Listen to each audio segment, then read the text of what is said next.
AIMIM બે પક્ષ વચ્ચે 2 વર્ષથી વિકાસનું કામ અધૂરું, 3 કરોડનું કામ 60% કર્યા બાદ કોન્ટ્રાક્ટર અધૂરું છોડી દીધું. સ્થાનિક નગરસેવકોની હેરાનગતિ અને કોરોના કાળ બાદ મટીરીયલમાં વધેલા ભાવ વધારાના કારણે કોન્ટ્રાક્ટરે કામ છોડ્યું. ભરૂચ નગરપાલિકાના વોર્ડ નંબર 10માં 2 બેઠક કોંગ્રેસની અને 2 બેઠક એઆઈએમઆઈએમની અધૂરું કામ છોડેલી કામગીરીમાં આજ વોર્ડના 2 પક્ષના નગરસભ્યો વચ્ચે મારામારીનો મામલો પોલીસ મથકે પણ પહોંચ્યો હતો.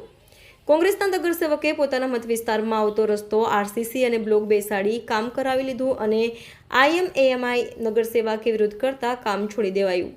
ભરૂચ જિલ્લામાં વિકાસ થતો હોય અને તેમાં જનતા રોડા નાખે કે વિપક્ષ રોડા નાખે તે વાત અલગ છે, પરંતુ ભરૂચના વોર્ડ નંબર 10માં તો સ્થાનિક કોર્પોરેટરો અંદર બાકડી વિકાસનું કામ અધૂરું છોડાવ્યું હોય તેવી ઘટના સામે આવી છે.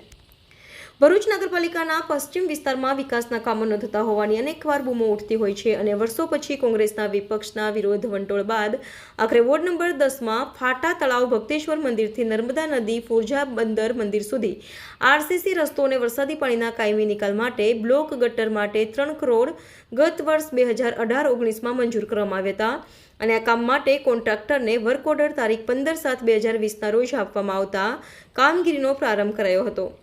દત્ત મંદિરથી ઉર્જા નારિયેલી બજારથી કોન્ટ્રાક્ટરે કામગીરી શરૂ કરી અને આરસીસી રસ્તો બનાવવા સાથે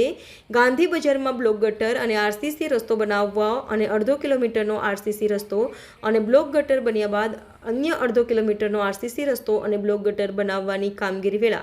કોંગ્રેસ અને એઆઈએમઆઈએમના નગરસેવકો વચ્ચે વિવાદ ઊભો થતાં કામ ટલ્લે ચડ્યું હતું અને બંને પક્ષોના નગરસેવકો વચ્ચે ધીંગાણું થતાં મામલો પોલીસ મથકે પણ જે તે સમયે પહોંચ્યો હતો. રિપોર્ટર રવિ સૈયદ, તહેલકા ન્યૂઝ, ભરૂચ.